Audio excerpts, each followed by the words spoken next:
Auckland FC are entering their second season in the A-League, and it's safe to say last season they surprised a lot of people, myself included. I think when they came into the league, maybe we were expecting a top four finish, maybe them for at least to make the A-League final series, but they went well and above for how they performed. They actually won the regular season A-League Premier's Plate, and but then unfortunately would actually bow out in the semi-final stages to Melbourne Victory, the team that, funny enough, the year beforehand knocked out the Wellington Phoenix in the same stage the year ago. But it's safe to say Auckland FC have got a lot of motivation coming into this season, and very much looking to avenge that semi-final defeat to Melbourne Victory, where, of course, funny enough, they play them this weekend in the first game of the season. But I'm Nick from Nickn'detail, and today I'm going to be previewing Auckland FC's 2025-26 A-League men's season, which kicks off this weekend. So let's get into it.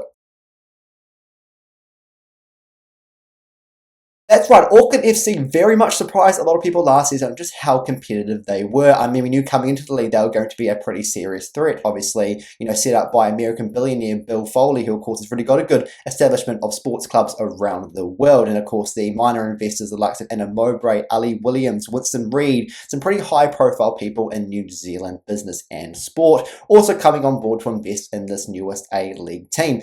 And with the squad they built as well, it was actually a pretty decent first year for Auckland FC. Obviously, they won the regular season Premier's Plate, and then, of course, unfortunately, just fell short, knocked out in the semi-finals by Melbourne Victory. But let's get to my thoughts on how Auckland FC are going to go this season. I certainly believe this is going to be another strong season for Auckland FC. Will it be as good as the first season? I'm not convinced. I don't think it will be as good as the first season, but in saying that, I certainly believe Auckland FC will still be competitive. They actually haven't had too many off-season changes, only a few players departing the club. Nader Moreno, one of them, going back to Colombia. It was really only going to be a one-year deal for him. Alex Paulson going back to Bournemouth, but of course we know now he's got loaned out to Poland. That was also only going to be a one-year loan for the New Zealand goalkeeper, and the likes of other backup players, Scott Galloway, Tommy Smith, guys that featured a bit but weren't really a core part of that Auckland FC team. Very much Moreno and Paulson probably were the main departures of this Auckland FC team. But safe to say they've actually brought in some pretty, decent players as well to cover those absences. Obviously, Ollie Sale coming in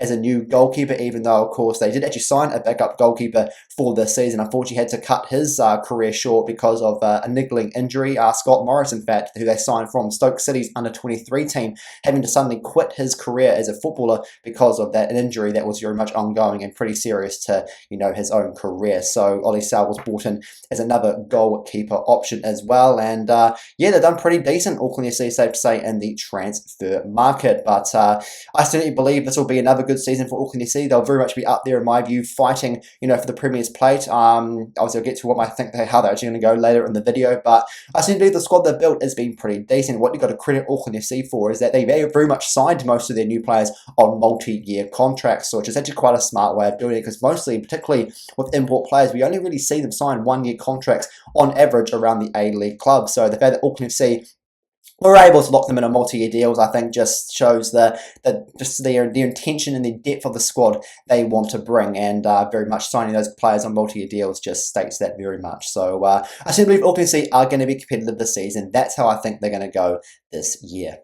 So who is going to be my one to watch? I'm actually going to be keeping an eye on Michael Veld this year. Now, Michael Veld was actually one of the first 4 signings made by Auckland FC in their inaugural season. The number 1 shirt, New Zealand goalkeeper as well, very much expected to be the number 1 last season, only for Auckland FC to go shock everyone and sign Alex Paulson. We know the story there with the clause being removed that prevented Auckland from bringing Paulson in on loan, but of course that clause was then wiped by the Football Australia governing body, and then it allowed Auckland FC, to sign Alex Paulson, blah, blah, blah. We know the story. And that meant Michael Veld was spent the whole season playing as a backup goalkeeper. Didn't even play a single minute of A-League football last year, but very much this year now, Alex Paulson now in Poland on loan, back in Europe, where very much should have been last season in my view, but back now as the number 1 goalkeeper, and has started all of Auckland FC's pre-season games, helping the fact that Ollie Sale couldn't play in the Australia Cup because he was played with Perth, who were knocked out by the Phoenix earlier in that competition this year.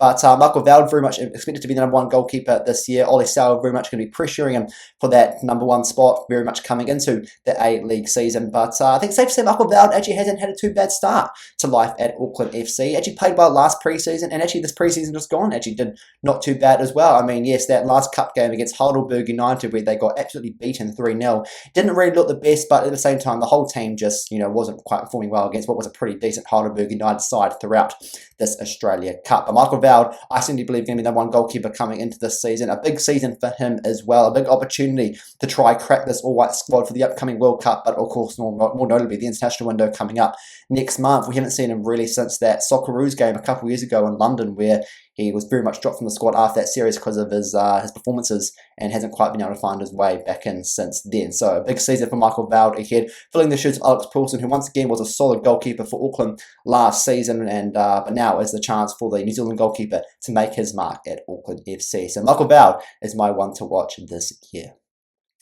So what is my prediction for Auckland FC? Where do I believe they're going to finish on the regular season standings? Now, I said earlier, I certainly believe they're going to be a very competitive side, but I'm not picking them actually to win the Premier's Plate nor the regular A-League, so not the actual A-League finals in general. I believe they're going to finish second in this year's A-League men's competition. Like I said, I certainly believe they're going to be competitive, but I just feel like for Auckland FC, I don't think we're going to quite see that quality they possessed last season, even though, as I said, they've kept very much majority of the squad from last season.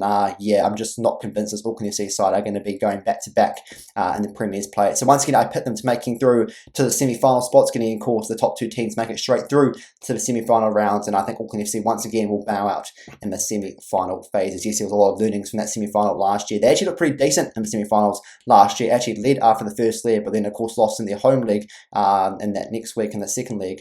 But yeah, I just certainly believe Auckland FC not quite ready for A-League finals yet. I think give them another year in the league to really establish themselves, and I certainly believe this team will be picking up more trophies as they come.